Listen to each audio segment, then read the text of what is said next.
Good evening. Welcome. It is Friday night. It is time for Baseball MacJustice. This is episode 5. My name is BMac. And next door to me from Philly is the best damn beard on Twitch, Mr. Icemac78. How you doing tonight, Ice? What's going on, B-Mac? What's going on, fellas? It's going great. Hello in the chat. We're going to be rolling through this. We got at least an hour of breakdown of yesterday's San Diego Studio developer stream where they talked about presentation and commentary and out of position players and yes, a legend reveal, Bob Gibson. It's out of the bag because it was yesterday's announcement and Bob Gibson, and that's what it is. So a tip of the cap to all of you guys. Welcome in. There is our show lineup today. We're going to start with the presentation. Guys, we've got loads of stuff for you tonight. About 11 clips, I think, 13 screenshots. We're going to go through them each and every one of them one by one. And we're going to start with presentation and follow it up with commentary. It's going to be a little bit different on the order than yesterday's dev stream was because I want to try to keep that stuff together. But that is the plan tonight. So let's go ahead and move on to presentation. And one of the things that I want to start with, honestly, is this really neat concept of quick facts. And quick facts was something that you're going to hear probably throughout a particular game that you're playing. More than likely, it's going to be a franchise mode that you're playing. But you're going to hear some information, background type information about an individual player that could be about when they were drafted, how many times they were an all-star, how many career home runs they've hit, something like that. And it's a really neat addition and shows the kind of work that broadcasters go into their research prior to the broadcast. So unless Ice has anything to add to that, I'm going to go ahead and show us and run our first clip. Nope. All right. Unfortunately, not much to add to that. Okay, perfect. So this is the quick facts clip right here. First pitch coming, here it is. There's a strike. McGee playing here in his age 31 season. He was a 5th-round pick back in the 2004 first-year player draft. Hey, when you come out in the middle rounds, you have to grind for everything, and that's exactly what this guy has done, and he has turned himself into a solid big league ball player. Gotta say though, we gotta hook our man up here, work on that beard a little bit. Who are we talking about? We're talking about Kirby? Are we talking about Yeah. Kirby? Yeah.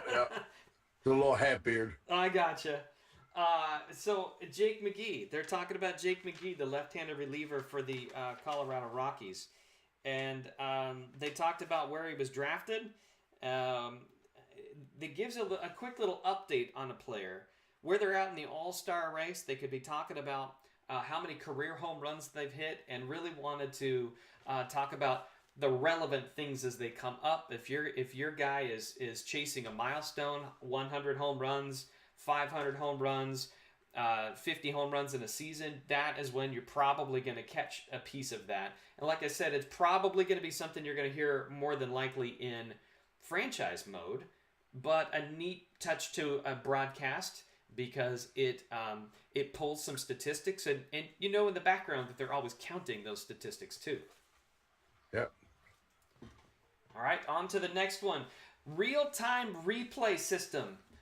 This year is something that they're doing differently. Instead of putting it in a spot where we're seeing things in slow motion, they want to emphasize the speed and athleticism of the game, and they also want to give you that television broadcast style feature. So I think this is going to be neat, and I think we'll probably I might watch a few more of the replays if they're not in slow motion. So we're going to go ahead and give that one a look as well. To set this one up, this one was the Miguel Andujar home run. He hits the home run first, and then afterward, pay attention to the replay.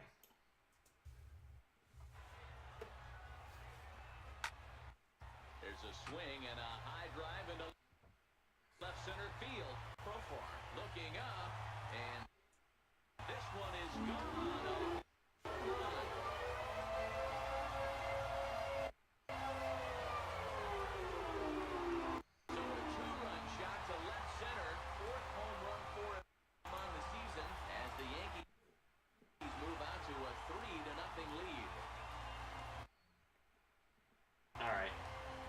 Bear with me, folks. Resources. On the mound, he might have let up a little bit, knowing the fact he was facing. There we go, the full hitter. speed replay. He just can't do that. Goes to show there are no weaknesses in any of these lineups. And then it goes to a slow-mo replay. All right, that was brutal.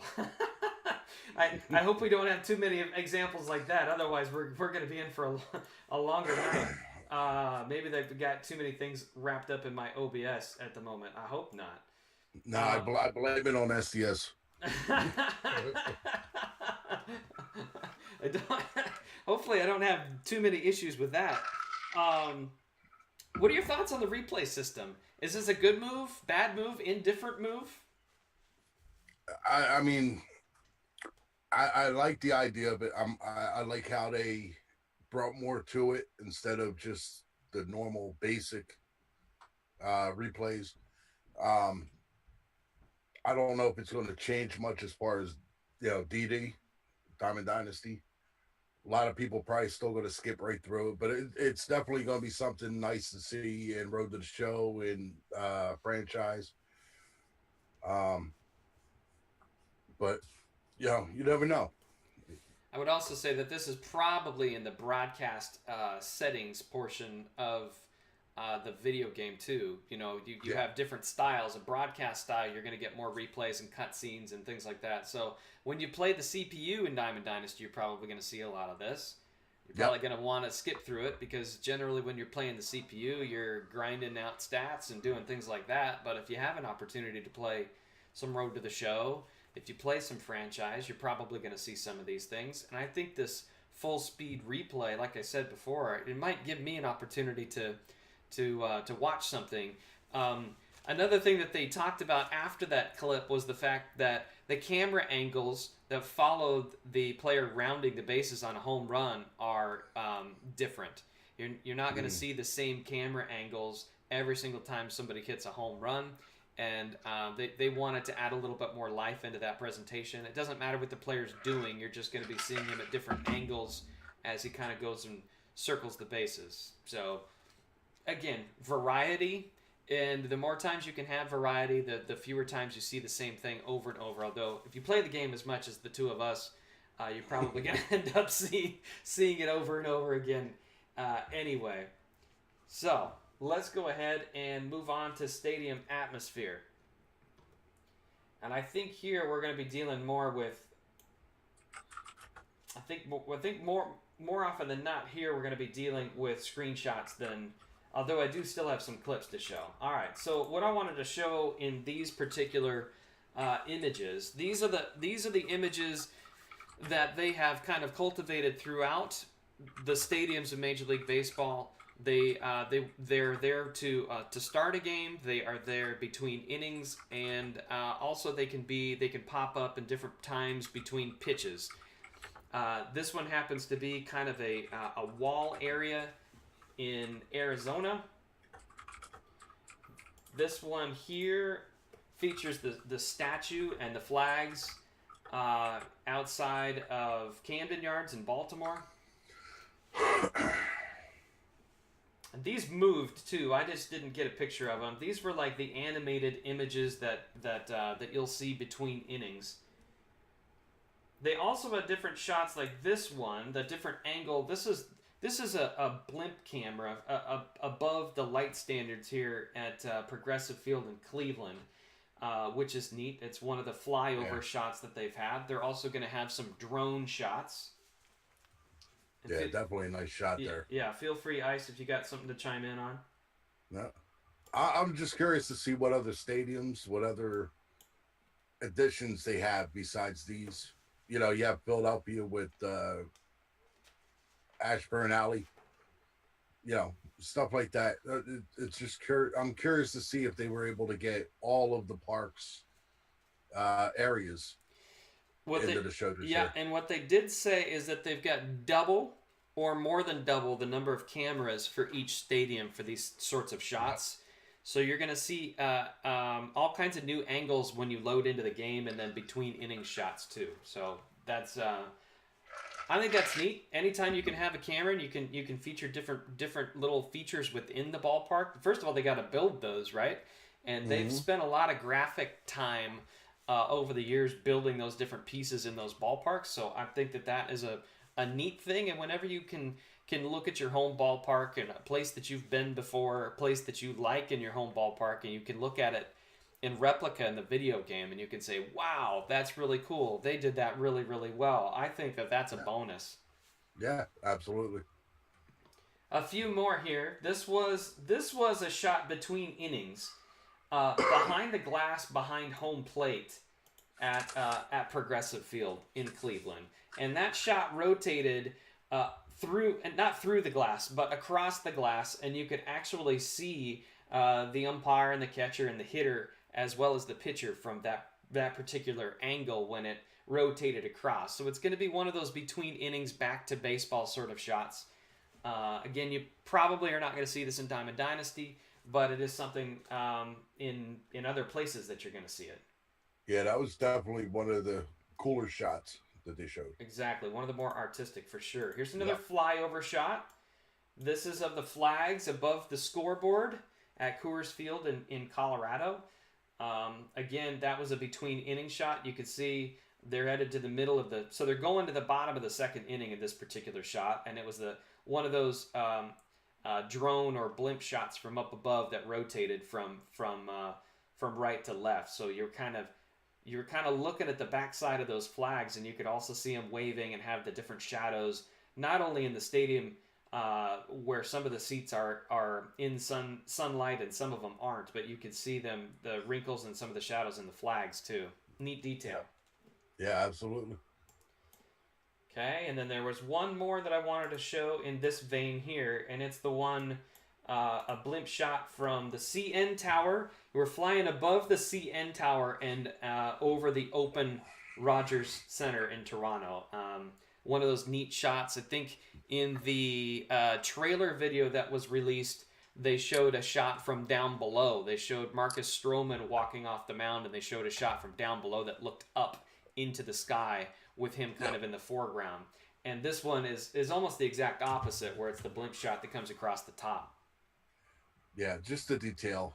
I mean, if everything keeps going the way that we're seeing everything, it's definitely going to look a lot better than last year. Definitely. All right. Okay, so that was the stadium atmosphere. Crowd behavior. I'm sure I probably got something in here for crowd behavior. I might just not have put it in here in the right spot. Hang on one second. All you need is a video of Philly. Yeah, I got it here. It was just in the wrong spot. So let me drop a couple of things down here real quick. And okay, like this one up right here. This is a shot of the crowd. Something to point out that they pointed out on stream yesterday during the San Diego studio developer stream was that they've got all kinds of different crowd models now. If I can find my note on that, they've got real-time props. You can see this lady here is actually holding on to her cell phone. They've got hands and fingers this year, where if you were to load up and pause a game and look around your stadium in MLB The Show 17, you wouldn't see them. You would see kind of a hand, but no fingers. So that, or it would look like one of those mitt gloves. Yes, exactly. One solid over the fingers. Exactly, and it wouldn't have any fingers. It'd just kind of be attached to the wrist somehow. So this is kind of neat. They also showed a guy with I don't know if it was a dark beer or if it was a soda. They joked around and said, we'll call it soda. But he was holding on to it, and then while they had it paused, it was really interesting. I thought it was funny because one of the fans actually got up and walked down the aisleway like he was headed to the bathroom or the concession stand or something. So they've doubled the crowd animation database, which gives you more options for that sort of thing.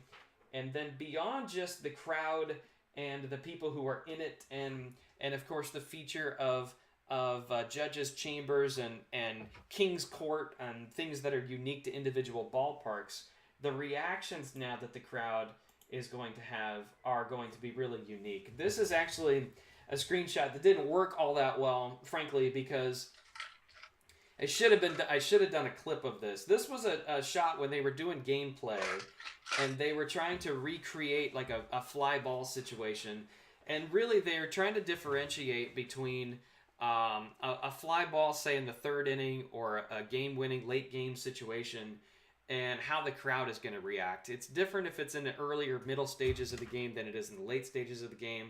It's also different when the hit is caught or bounces off the wall or winds up being a home run. Now, instead of the crowd cheering as soon as the ball is hit, they're going to stand up and kind of wait to see what the reaction is going to be, and then they're going to react. So they went through a series of scenarios that showed them doing just that, and it was also kind of neat because you had the majority of the fans in there were the home fans, but there were some visiting fans in there that did the opposite reaction of what the home fans were doing.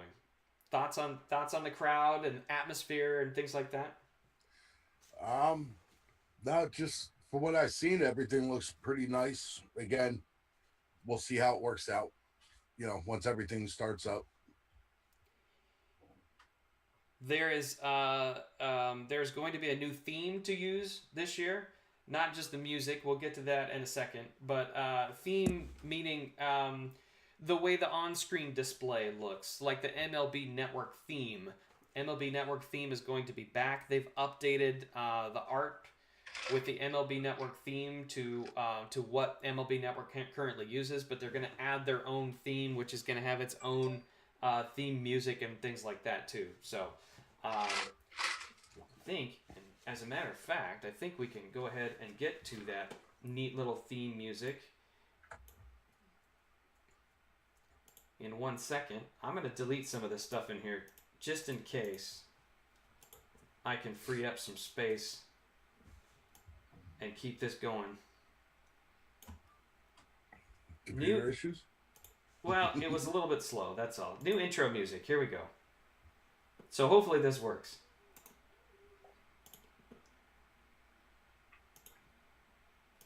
Baseball from 24 Willie Mays Plaza and stunning AT&T Park in San Francisco. A good matchup here for you tonight between the LA Dodgers and the San Francisco Giants. All right, so you notice not only the panning shot there, but you notice the on-screen graphics, they're a little bit different, and then the music theme in the background is also kind of new. So, adding new things, never a bad thing. Never a bad thing at all. All right, so that was part of the presentation, and I want to go back and talk a little bit more atmosphere, because along with the atmosphere, not just the crowd, but we're going to have situations come up. We're going to have situations come up, weather-related situations, that this year include fog. And there's a shot of the fog. This is at AT&T Park in San Francisco. And I missed this one. You missed this one? Okay. Yeah. So this is at AT&T Park in San Francisco. A couple of notes about fog. In weather circumstances, this is going to be more likely an overcast situation rather than putting it in rain. They're not going to have fog necessarily to select to play. However, if you choose an overcast situation, then you're going to have a certain percentage chance of fog based on where you're located. So the coastal cities are going to have a higher chance. San Francisco, Seattle, the East Coast cities, things like that. They've imported some real weather data to go over the chance of fog. So this is, and it's not just one shot either. There's multiple shots that fog actually gets a little bit thicker. If you see this shot as well. So we'll take a look at one again, and then we'll hit two, and you can see that this is definitely more dense. What they've tried to do is limit the effect on gameplay and the ability to see what's going on. But they also want to make it so that it's kind kind of a realistic effect. And if it gets thick enough, and they did show a couple of examples at Wrigley Field, the fog gets thick enough, then some of the buildings in the background can even actually physically disappear. And there is a shot from PNC Park in Pittsburgh where you can see some of the buildings physically disappear.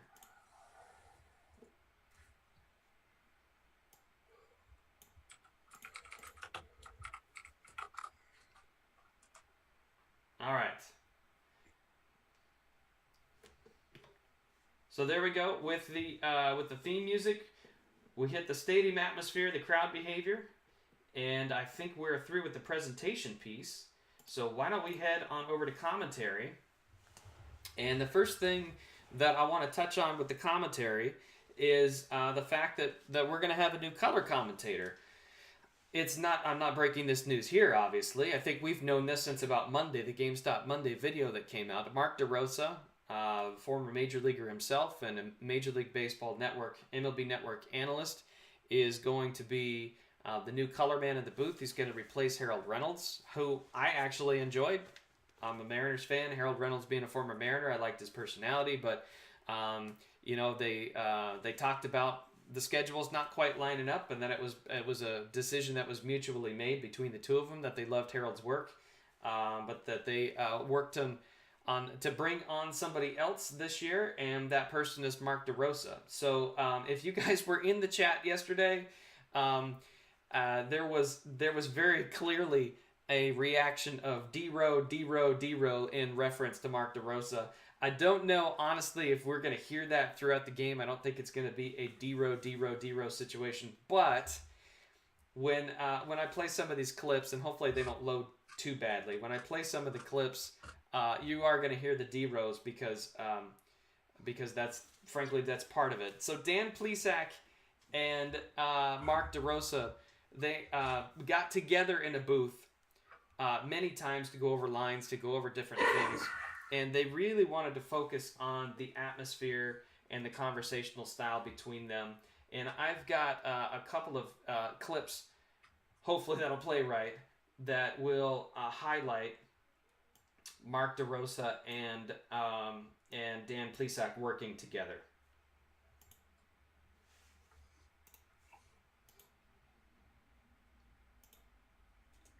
In the midst of a stretch where they've dropped 6 of their last 9. Yeah, Matty B, we're looking at a team right now that's playing some average baseball. Through 4 games of this homestand, they split it 2-2, DeRo, and I think they expect a little bit more. Yeah, and you don't want to be playing average baseball in front of your home fans. They need to find a way to win this game and try and take 3 out of the first 5 of this homestand. In the midst of a stretch where they've dropped 6 of their last. Okay, 9. we got that. Yeah. Thanks, guys. So that was something that they wanted to talk about there. They talked. That was a brief conversation about Colorado Rockies starting a homestand and how they had been in a losing streak, and just basic commentary that talks about that type of a situation and what they want to do. Fairly simple stuff, but it's a new voice, right? Yeah. Again, we spoke about it briefly.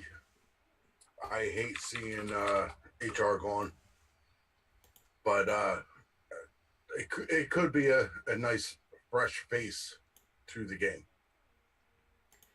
So. Or voice, as it were. All right. Yeah. Sorry, I rephrased that, or I phrased that wrong. Sorry. Totally fine. The second one I wanted to play here was about a hitting streak here from Didi Gregorius, and I also wanted to point out the thumbs down motion that Didi does. I thought that was pretty cool that they've got that in the game. Here we go. Sinking line drive out to right center, and that's into the outfield for a 1-out base hit.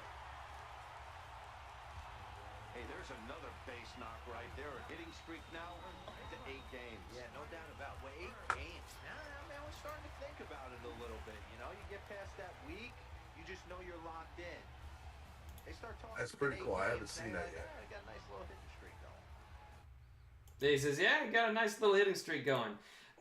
So, again, commentary, he's getting it.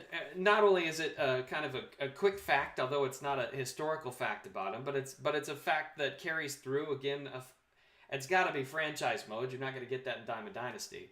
But it is something that they're keeping track of and that they're going to be able to continue to talk about. And I love the fact that Didi's doing the thumbs down thing. That was really neat. Yeah, definitely. Yeah. Okay. So dynamic storylines. Dynamic storylines is something that happens not only throughout the course of a game, but it can be building up throughout the course of a season, leading up to the All-Star break. Talk about how many, whether or not he's got the votes to make the All-Star game, that sort of thing. But the one that I wanted to highlight was the game setup between the Dodgers and the Giants with Clayton Kershaw and Madison Bumgarner facing off against one another. And it's a storyline that they've kind of dubbed their Dueling Aces storyline because it's two number one pitchers going at each other. And they have a couple of different segments that I've clipped and that we'll get to play that kind of set the table first of all, and then move on to kind of check in on that status. And then there was obviously a turning point at some point in the game, and then they wrap it up. And I have at least 3, if not 4 clips here.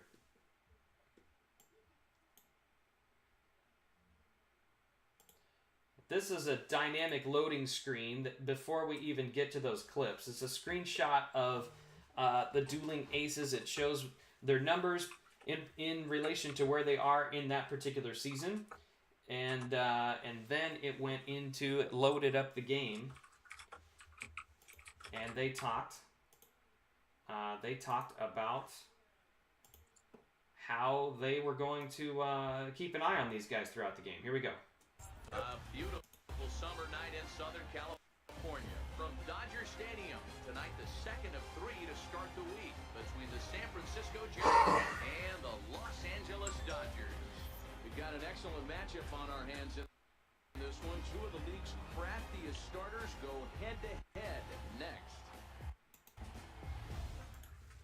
Okay, so we had the load screen. We had the new we had the new theme there.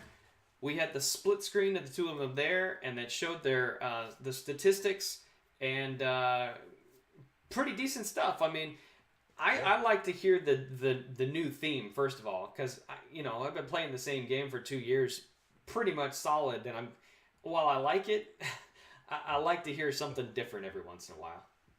Yeah, the variety definitely will make the game better. So these dynamic storylines are something that can go across a single game, a season, or an entire career. But in this case, we're following Madison Bumgarner and Clayton Kershaw as they go through this.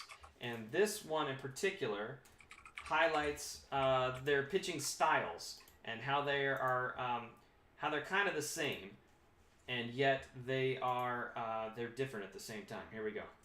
Well, fans of good pitching are in for a real treat today. Guys, what can we expect from the matchup? Well, Matty, these are two guys that aren't hard throwers. They're more touchy-feely guys. Hard, soft, up, down, in and out, DeRo. And these are the kind of guys that can really frustrate you when you're in that batter's box. 100%, Dan. When you got a flamethrower on the mound, he's going to live and die with his good stuff. But when you got a finesse guy out there, you step out of the box and a lot of different thoughts start entering your... So I don't know why Baumgartner and Kershaw are considered to be finesse guys, frankly, because they've got some of the filthiest stuff in the game. I guess because they don't throw 97, 98, maybe. Could be. But they're talking about how they're throwers. They're gonna hit their spots. They're gonna go up, down. They're gonna go in, out. They're not guys who necessarily are gonna come right after you the entire game, which I guess I kind of get. That wasn't the point of it. The point was that they're discussing what to watch for, basically. Yep. They're describing the game. It's the analysis of it. They're setting the table more or less to the viewer as to what to expect. Yeah, it's it seems like they're trying to set up more of a realistic game situation compared to what the last seasons have been. Yeah, it's and they use the word dynamic a lot. It changes, and it depending on the season that you're having, it can highlight streaks. It can highlight rivalries. That loading screen going into a game is going to also include more things like streaks and rivalries. It could be something, like I said, during a single game, over an entire season, or even a career, like a milestone of some kind. Yep.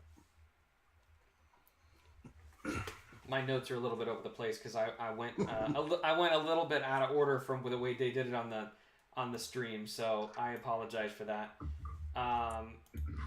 I'm also trying to get rid of these clips as I go, so I can. But you're BMac, so you're fine. So same game here, same game, but this is kind of the mid-game analysis of how this matchup between Kershaw and Baumgartner are going. Let's take a listen. Well, this one's kind of gone as we thought, DeRo. Both of these command pitchers down in the strike zone, moving the ball up, down, in and out, making it very, very difficult for these hitters to put anything together. Yeah, a lot of soft contact, a lot of indecision on the part of both offenses. Nobody seems to want to pot commit to any pitch because these guys are really mixing and matching. Well, this one's kind of... All right, we only need to hear it once, though. Mixing and matching, they're kind of further expanding the story. They're talking about how they're each pitching very well. They're command-style pitchers, which is probably better than calling them finesse in the first place.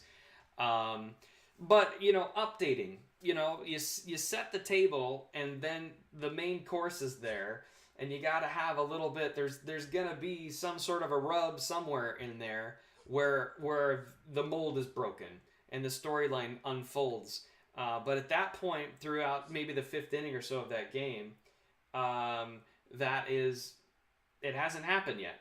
And you're getting the pitching duel that they talked about at the top of the broadcast, because they're really trying to make this like a real TV broadcast, and right. They're getting the pitching duel that they expected. Yeah.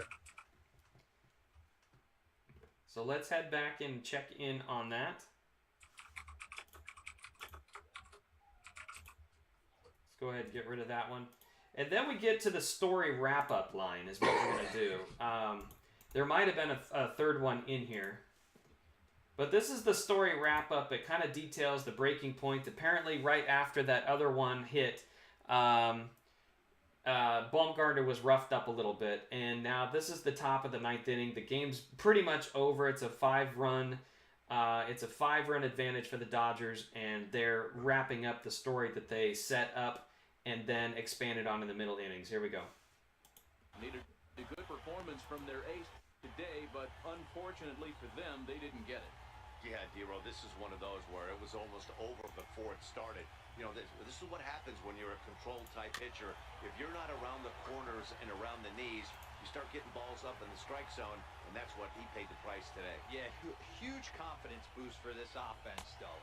To face this guy, they knew they had to stay back. They couldn't be over-aggressive against him. He likes to move the ball in and out. Tell you what, man, the fog looks really cool. The fog, yep. Yep, the fog. Stadium sounds, you can hear a ka-ching in there, which I like to play when I'm done striking somebody out. I have a separate ka-ching that I play. Stadium sounds are greatly enhanced, which I think we're going to get. Maybe we got in that home run that Andujar hit. We got a little bit more of that. The fog is nice. That's in San Francisco. It rolled in. One thing I wanted to mention about the weather before we move on is they've got weather patterns. They've got 5 different weather patterns. In the past, if you played in a rainy game, you saw the same intensity of rain from beginning to end, although it kind of tapered off toward the end, is what they said. They used to have, in their graphic design, 2,500 raindrops, which were actually white lines that were falling down through the screen. And now they've got 5 different weather patterns. They can go from anywhere between 250 and 200,000 raindrops. and the intensity obviously varies from sprinkling to a point where the umpires will get the managers together and call a rain delay. The rain delay feature they did not show, but they did say that it's going to be kind of rare, that it is something that's going to affect your pitcher's stamina and confidence based on how long the rain delay may be, and they said that is going to be based on how much that it's raining at the time that they call it off. So there's going to be a hit to stamina and confidence when it happens, and it's going to be a user decision as to whether or not they want to leave their whoever's pitching at the time, a starter or reliever, whatever it is, and bringing in somebody else. All right. Nothing to add. Nothing Sorry. to add. Okay. The fog, the backgrounds can completely disappear. Okay. Attendance logic. This isn't really into commentary, but since we dipped back into atmosphere really quickly, attendance logic, again, franchise mode mostly. We're going to hit Diamond Dynasty stuff on Friday next week, guys, and I'm really excited about that, as I think most of you are. Attendance logic, Absolutely. if a team based on a small market, big market, whatever it is, they looked at real attendance figures for all the teams in the league based on day of the week and month out of the year, and it's going to be fairly realistic, and then it's going to change dynamically, a word that they used often, based on performance of the team. If it's as expected, then those attendance figures probably aren't going to change a whole lot, but if it's better than expected or worse than expected, you could probably see more butts in the seats, or fewer butts in the seats, depending on how you're playing in your franchise mode. Yeah. All right, what else do we have for dynamic storylines here? We have, we did the story wrap up. So the next one here is the home run storyline. This was one in particular that was more of a game-wide storyline that was out of the unexpected. They set this up by talking about Scooter Gennett's 4 home run game. This wasn't an individual player's feat that they highlighted here, but both of these teams apparently combined for a bunch of home runs, and this is a cutscene where they talk about that sort of in an unexpected event. These squads go yards 6 times now today. This game has developed into an absolute slugfest, huh, guys? Yeah, and they're absolutely not going to cover off the ball. I'm curious to get your take on this. I didn't find it to be the truth. I didn't mind hitting that nut. But a lot of guys say they see the ball better during the day. You know what's funny, Absolute DeRo, is I slugfest. prefer to pitch in night games as opposed to day games. I always thought it was advantage to the hitter, and so far that looks like it's the case in this one right here. They must be seeing the ball really well because they're just absolutely smoking the baseball right. So day games versus night games, they talked a little bit about the difference between there and DeRosa or DeRo, and you know, we could play the drinking game every time there's DeRo call if you want. But he talked about whether, as a hitter, he preferred day games because he felt the ball carried farther. And Plesac's got a different perspective because he's a pitcher, and he was saying that he rather played the game at night. So, you know, it's interesting commentary, stuff that we haven't heard before. So I'm going to be keyed in at least for a while to hear what they have to say. Yeah, it's going to be interesting, the difference with DeRo being in there. DeRo. So we catch that? DeRo. You bought it. It's a shot. Take one. Take one for the team. Okay, I think we've covered the commentary changes and the upgrades and, you know, the presentation aspect of it. We hit on the fog and the weather patterns. The real-time props for the crowd. I'm looking through the rest of my notes here. Situational awareness. Before we get to our next piece, we're going to talk about out-of-position players.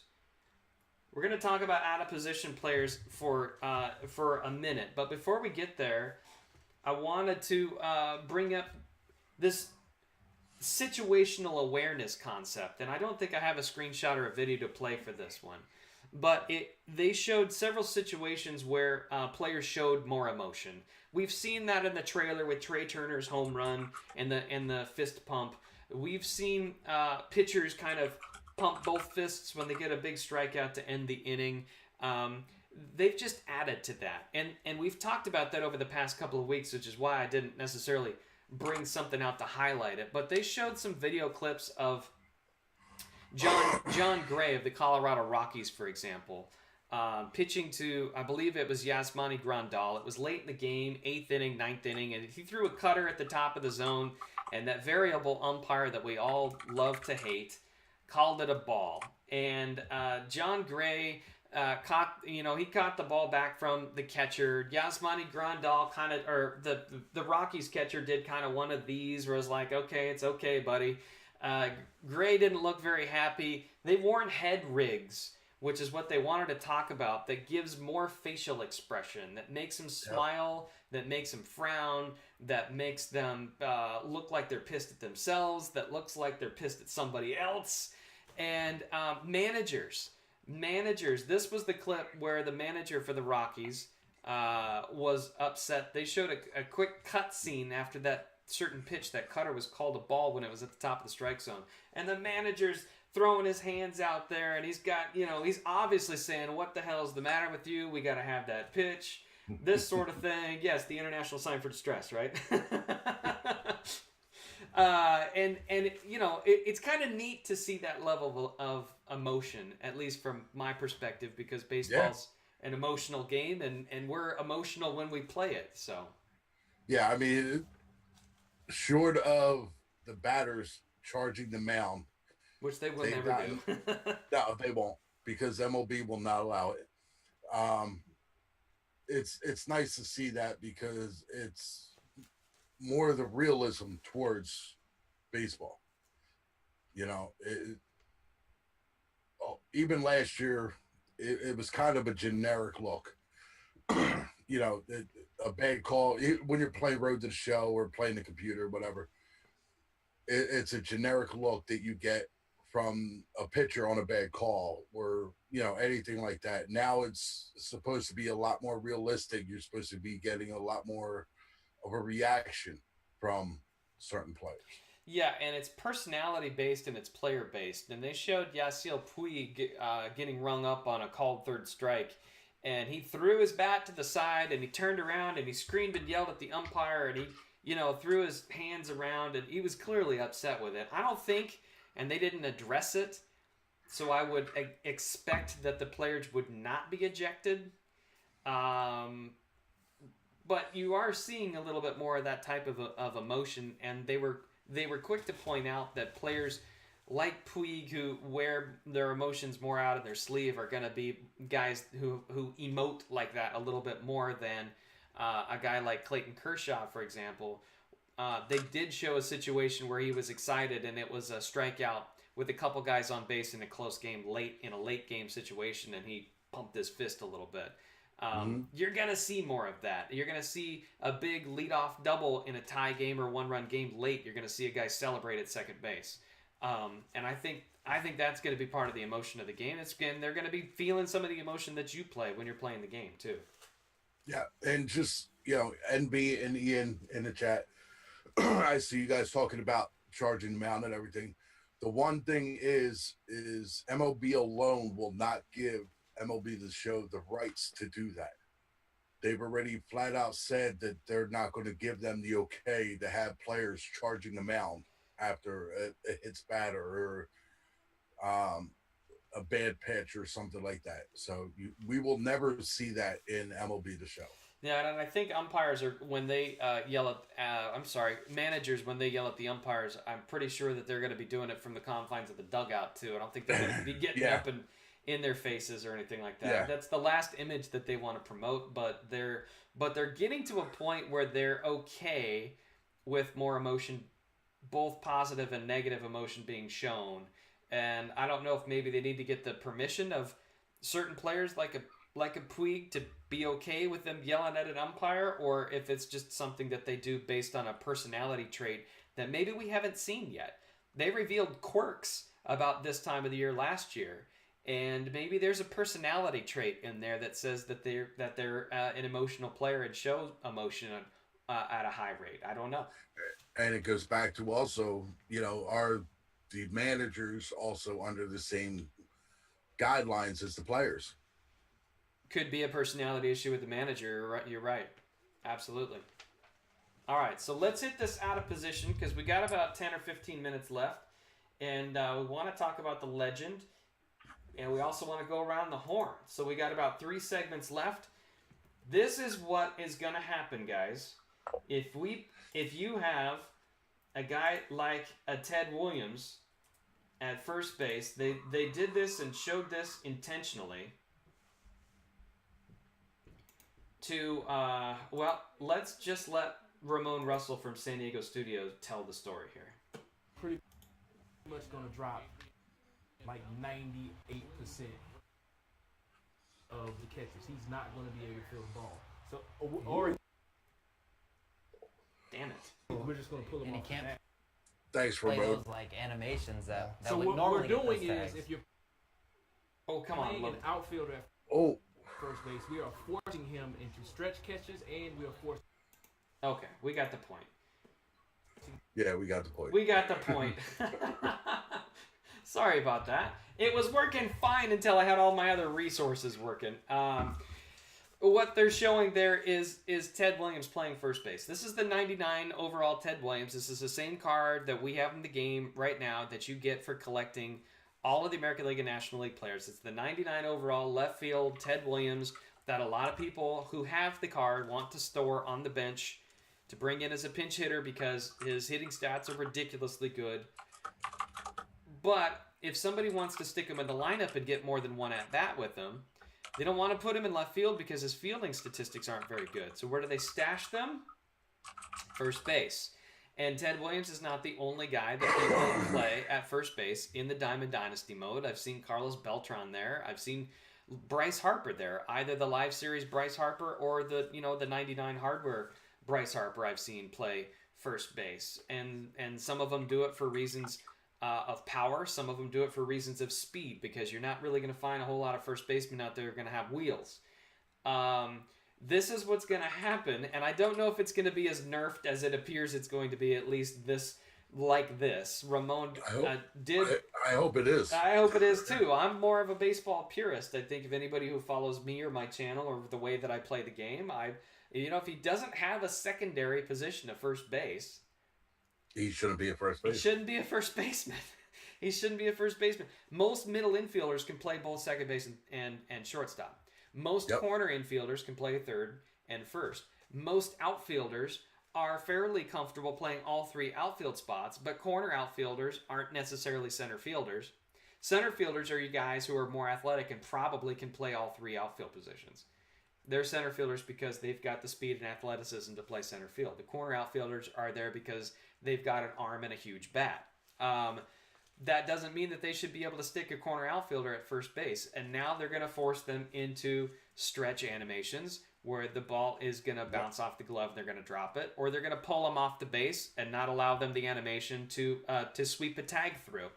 And I'm in the camp where I say 2 thumbs up on that move because you should play the game the way that it's meant to be played and not try to find your way around it. So kudos to this.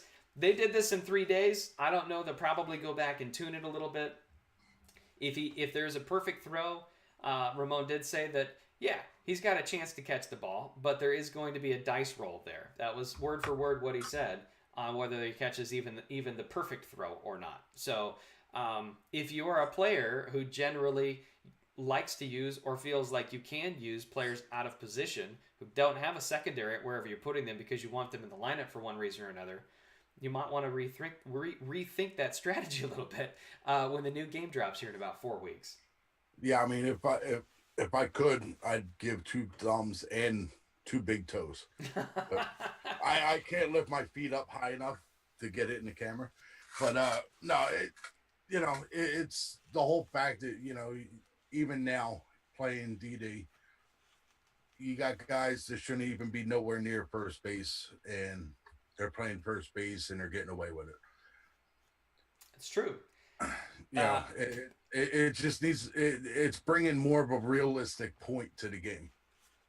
I'm going to shout out Ms. Freakbeast in here who said that moving away from Pepe's world is better. Pepe being Pepe Alazar, the fictional card that I'm trying really hard to track down and get right now, but that's because the game is almost over and I want to continue playing the game, but I don't have anything to play for right now. So that's the only reason why I'm doing it. And I agree 100%. I mean, it's the same thing with the cat.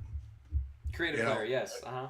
Yeah, they should just be away with that from the game. The same thing with being able to put anybody you want at first base. I would love if creative player disappeared from Diamond Dynasty. I would praise whatever deity you wanted me to praise if we could get the creative player out of Diamond Dynasty. That's what Road to the Show is for, frankly. You want to feed things and upgrade individual attributes and things like that. It's Road to the Show. Let's keep it out. Let's keep Diamond Dynasty a fantasy baseball mode where real players or players from the past can be on your team. Church, preach. Exactly. Thank you. Okay, moving on. George Springer, they showed at second base. I didn't have video on him. Frankly, the way my video is working is probably going to be choppy as hell anyway. Again, another guy who's playing out of position. That's all it was a video example of a guy who doesn't have second base as a secondary. He went and covered the bag on a potential 6-4-3 double play. The shortstop, Correa, tossed him the ball. Springer came off the bag. He did catch it, but then he was in this throw-ready position as my notes just fell to the floor. And he paused for a second or two and then threw it to first base. I don't see that animation as being really any different than what is currently in MLB The Show 17 when you play a guy out of position at a base like second base where they don't have that secondary. I've seen that happen in games against me. There we go. Am I on the right page? Ooh, I'm on the right page. You got him? Not ripped, right? Got him, coach. No, I'm good. Got him. All right. Are we ready for the legend reveal? We want to talk about the legend with the 5 minutes we got left?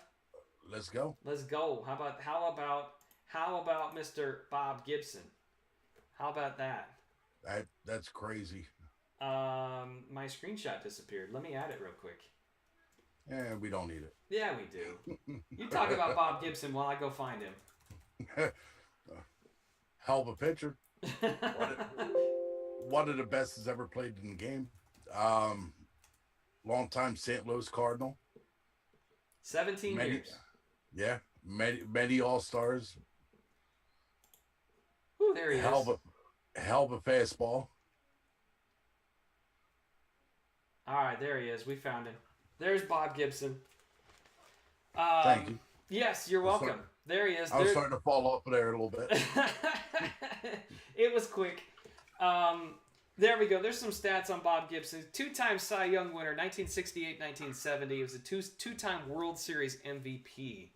9-time All-Star. 17-year career, all with the St. Louis Cardinals. The 1968 season, he was not only the Cy Young, but he was the National League MVP. Why? Imagine doing that. Why? Because he went 22-9 with a 1.12 ERA. He allowed a shade over a run. How many innings did he throw? I don't have that up, but he threw 13 shutouts in that season alone. Let's imagine a pitcher nowadays trying to do that in the season. 268 strikeouts, 62 walks in that particular season alone. 1968 might have been the greatest season out of any pitcher ever.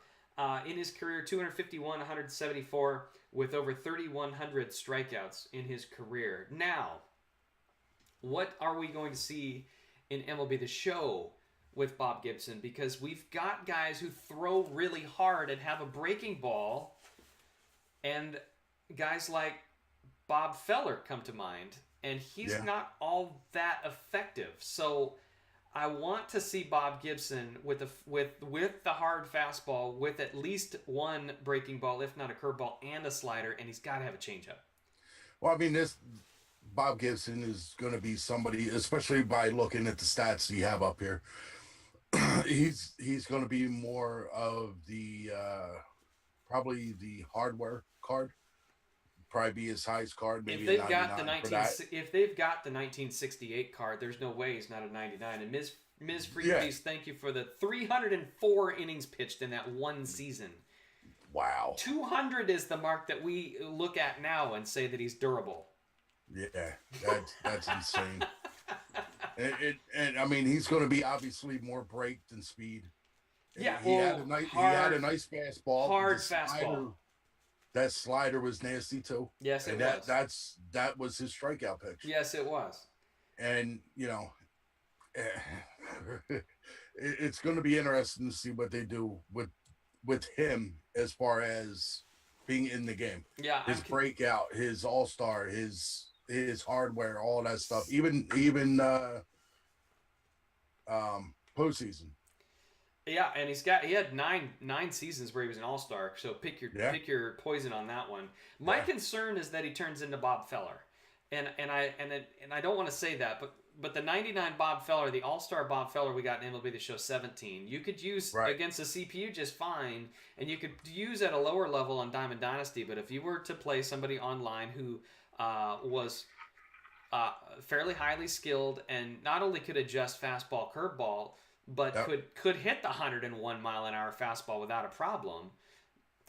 Unfortunately, it was just kind of an unusable card. So unless the fastball becomes, more difficult to hit in MLB The Show 18, and I don't know, maybe they're working on that, then you're going to need secondary pitches. I would love to see a changeup on him, and then I think he becomes Nolan Ryan. And there are versions of Nolan Ryan that are tough to hit. Yeah. I mean, again, looking at the 68 season, 13 shutouts. Like, stamina's got to be a 99, right? Yeah. I mean, you're talking about somebody that's just, just for that 68 season, whatever they make that card, his stats are going to be ridiculous. Yeah. The break is going to be ridiculous in the card. And again, like you said, we don't know what they're going to do as far as what the fastballs and everything else do this year. So, it's going to be very interesting to see what the new cards, the new 99s, as far as the new servers are going to do. True. Yeah. Servers. Yeah. Well, I'm sure we'll touch on that next week because I hope they discuss it when they talk Diamond Dynasty. I would hope so. He was a 2-time World Series MVP. 68 was not one of those years. 68, the Cardinals did win the pennant, but they lost in a 7-game series to the Detroit Tigers. However, I believe in Game 1 of that World Series, Bob Gibson struck out 16 Tigers, who ended up winning the World Series. Yeah. Filthy. Absolutely filthy. And to see Bob Gibson in this game is going to be really cool. To add him to Frank Thomas from last week and Vladimir Guerrero revealed 2 weeks ago, I think we're already seeing more impact veterans, impact legends, and there's so many more. I would imagine that they're not going to reveal everybody. They're probably not even going to reveal necessarily the biggest one, although they kind of did. They kind of did in the trailer with Babe Ruth. I don't know how you top that. But Babe Ruth and Vladdy and the guys that they already, Benito Santiago is probably going to be one of those gold legends. Yep. Pee Wee Reese is probably not going to be a diamond, like we discussed. Solid player, but not really top tier at anything. Just he might have one. He might have one. Okay. He might have one. Defensive wise. Yeah, Doc Ellis. I'm just trying to throw out some of the legend names that we are aware of at this point. The ones that they've revealed so far, especially the big four, Babe Ruth and Vladdy and Frank Thomas and now Bob Gibson. This is going to be fun. This is going to be a really fun year with brand new legends that we haven't even seen yet. Plus, I'm sure they're going to continue their relationships with most of the guys that they've already got. And think about Gibson as the right-handed Steve Carlton. It was a 17 strikeouts. Ian has clarified it was 17 strikeouts. Thank you. Yeah, but think of Gibson as the right-handed Carlton though. That is, I mean, they're pretty much, the stats are pretty much the same to an extent. The same pitches, same type of pitches. The slider was the strikeout pitches for both. Yeah, maybe we'll see the Carlton. Who knows? Maybe. That'd be really neat as a Phillies fan for you, right? Yeah, absolutely. All right. right, so there's the legend, and we've reached our final segment tonight, which is called Around the Horn. And Icemac has got a lead from Philadelphia, where he's from, that says the Phillies and Jake Arrieta are talking, and they are talking about getting together. Yeah, apparently the big news with Arrieta is the Phillies are willing to go a 3-year contract with Arrieta. A lot of teams do not want to go a long-term contract with Arrieta for whatever reason.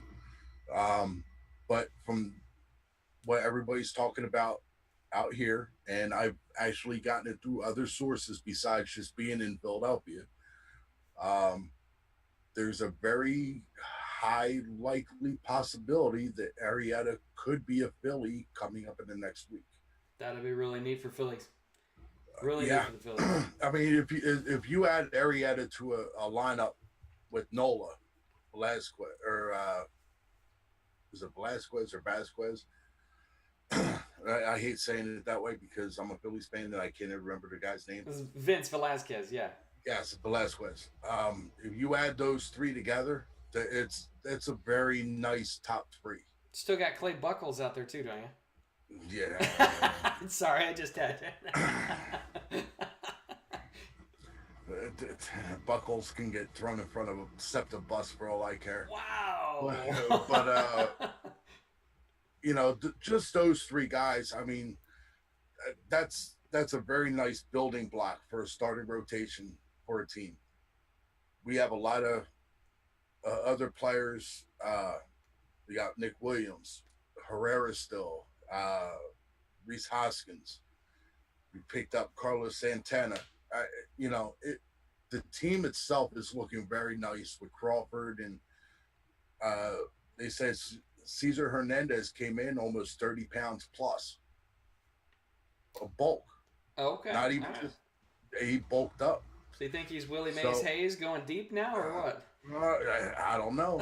Look, he showed some power last year, man. He was for a small size second baseman, very thin, very lanky, I guess is the word you can use for him.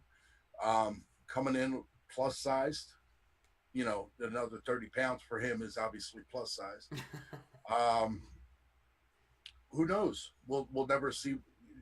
We'll never know what happens until the season comes. But for what, and again, this is just coming from my side. For the Phillies aspect, the team itself is looking very nice.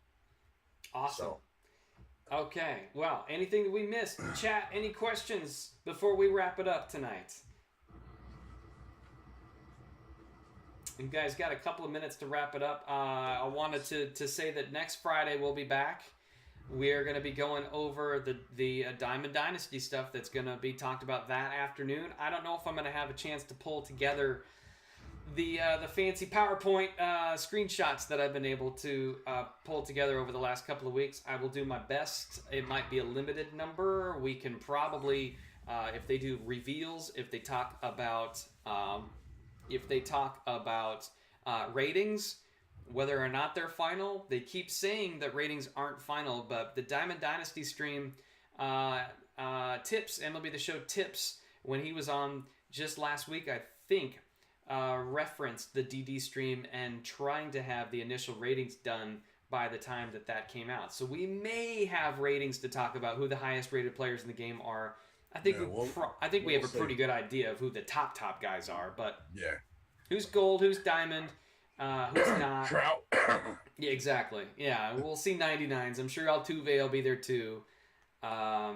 Just being MVP. You know, Stanton's probably going to be quite high on that list as well as being a National League MVP coming over the American League. Judge, there's a big question on what Aaron Judge is going to be. Stanton. Exactly. Yep. So that's next week. I don't see any questions. Well, somebody did ask something earlier. Okay, go for it. About stability of the servers for next year. Servers. Well, you know, just to kind of try to go on to that topic a little bit for what we know. Well, you know, they're talking about new servers this year. We'll see what happens.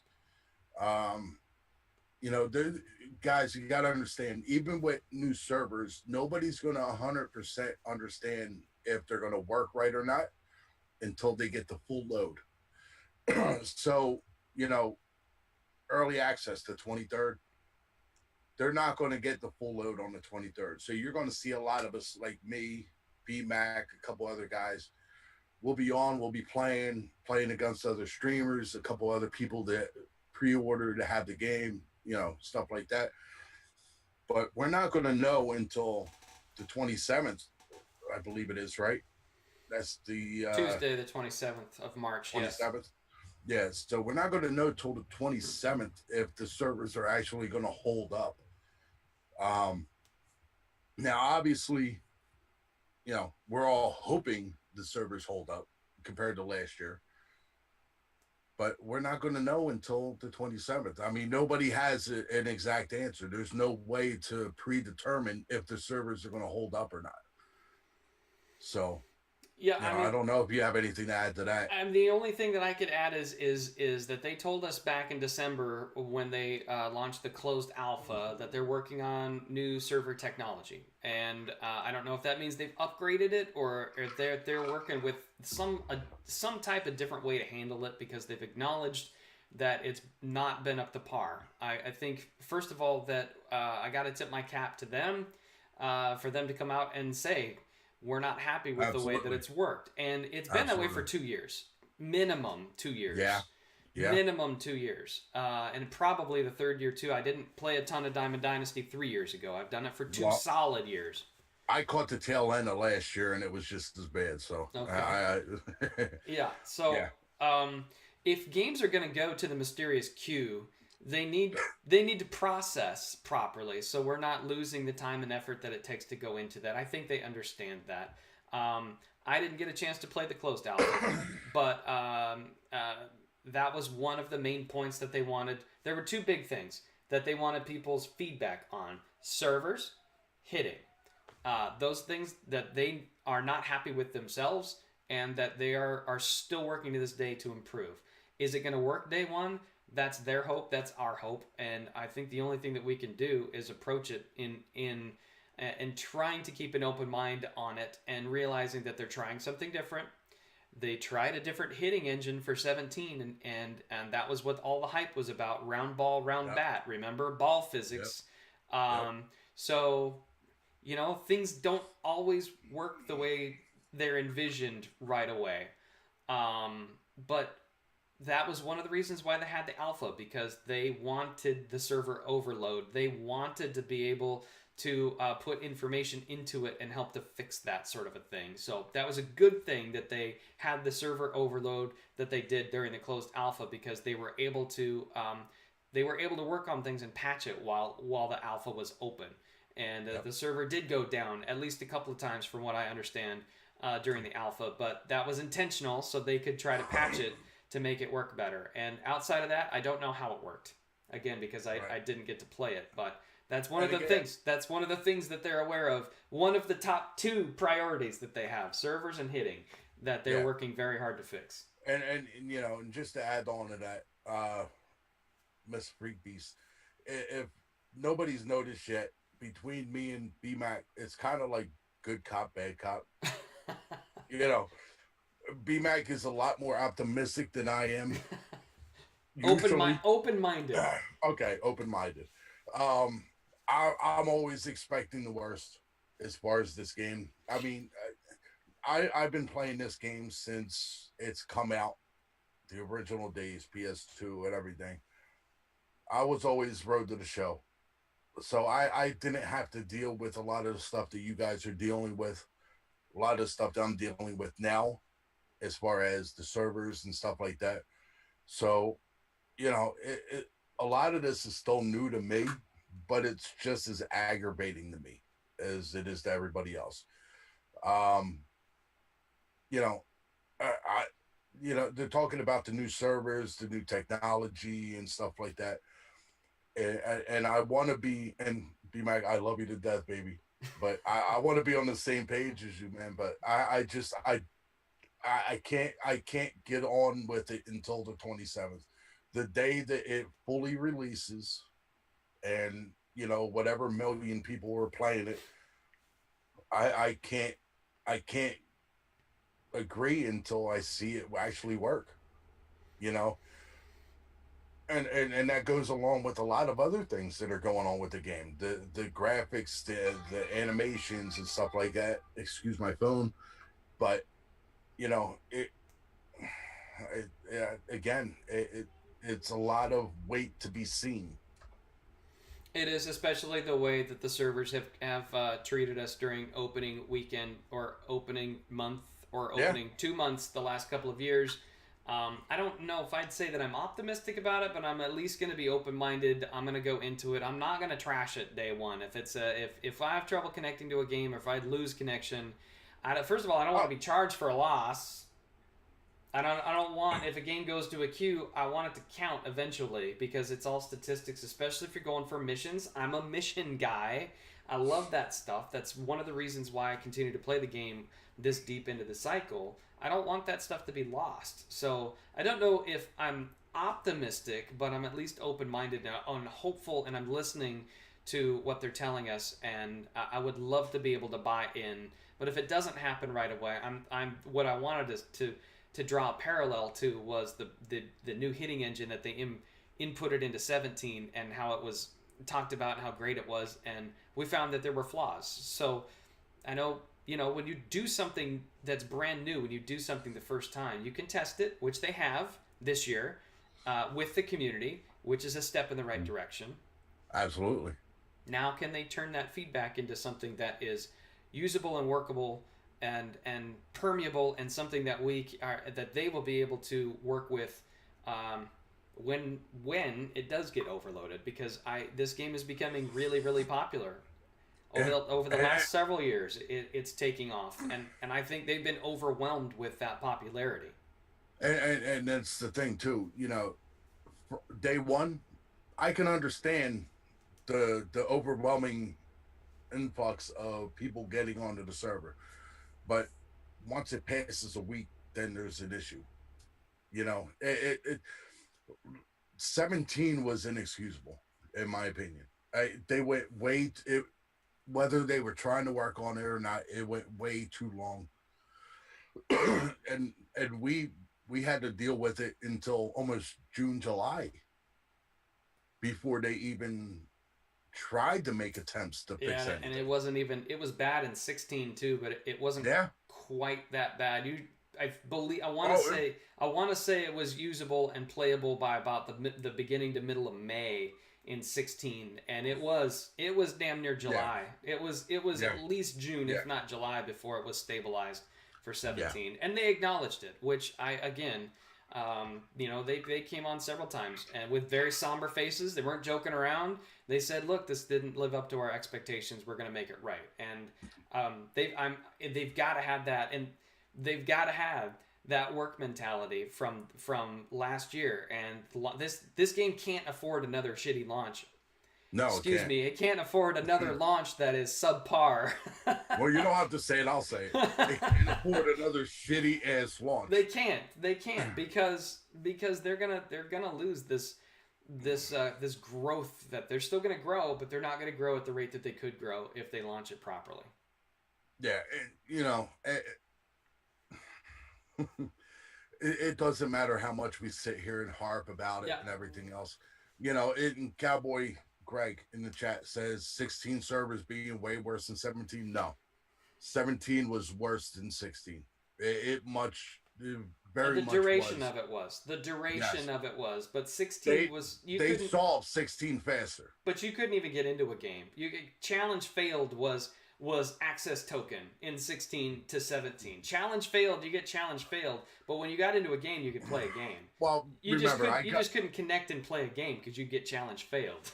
Remember, I didn't start doing 16 until July, August. Gotcha. And that was the DD side of it. So I didn't catch that, as far as the not being able to get into games. But I mean, between what I've seen from 16 to 17, from what, my personal experience, 17 was much worse. than 16. And that's just my experience because I caught the latter end of 16. Yeah. So, All right. Okay. Well, we've gone overtime. We've got about 15 minutes overtime.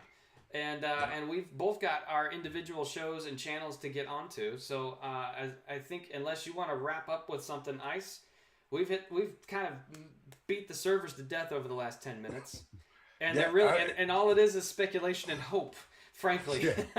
Yeah. The only thing I have to add is, guys, if you have any questions or anything like that you want to see answered on the podcast, you can send it to us via Discord. Yep. Discord, or you could send it to us while we're in the podcast. So that's really the only thing I have.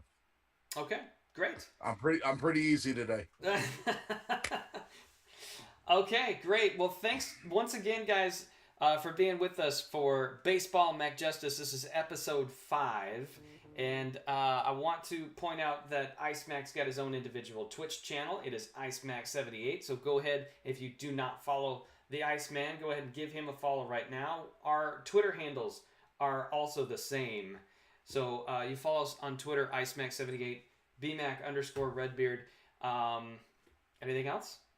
I'll be up in 15 minutes. Be up in 15 minutes. Ice is going to be up in 15 minutes. I'm going to take a quick break. I may get a slice of pizza or two. But for those of you who are here on my channel waiting for the seeding tournament or the seeding show for tomorrow's year-end blast tournament, I'm going to be back probably within 20 minutes or 30 minutes. And we're going to go through that. And my son is going to pull names out of a hat. And that's how we're going to do it for the 32 people in tomorrow's year-end blast tournament. Guys, if you are in here now and you know that you can't play tomorrow but you're signed up, please go to the page in the next 20 minutes and take yourself out of the tournament. And that way we can get some of the 11 people potentially on the waiting list in the tournament, and I can include their names and slips in the hat. All right? Real quick, sorry. Go ahead. Let one question brought up. Day 1 battle is my question. Will you play each other day 1 to see who owns baseball on day 1 release? It'll be a Friday show. Maybe we can do Baseball MacJustice, so maybe we could feature the two of us playing. There we go. That's be a Friday show. It's a launch, right? It's on the 23rd. Yeah. It'll be March 23rd. Right. 9 p.m. my time. Yeah, midnight your time. If you want to stay up till midnight. No, 9 p.m. my time. Are you sure? Yeah, they told me I could pick it up 9 o'clock. Oh, that's 6 o'clock. That's right at the beginning of our show. Maybe instead of talking for an hour, maybe we will go ahead and get it down. Maybe we'll play team regs or something, because we won't have DD teams designed at that point, right? Look, we'll do something for you guys. How's that? We'll something. Figure something out. Yes, we'll figure something out. Absolutely. All right, you guys have been a great chat. Even though this is kind of a show and an informational format, we have been trying to read as much as we can. I appreciate the host also from Scuffy McGee and the follows that have popped up.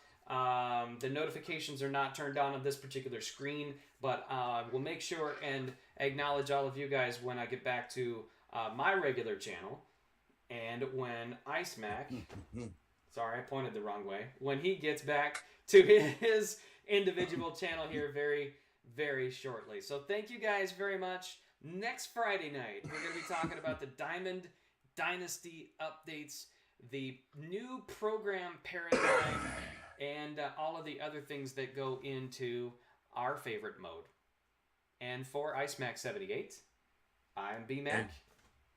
See you guys later. See yous.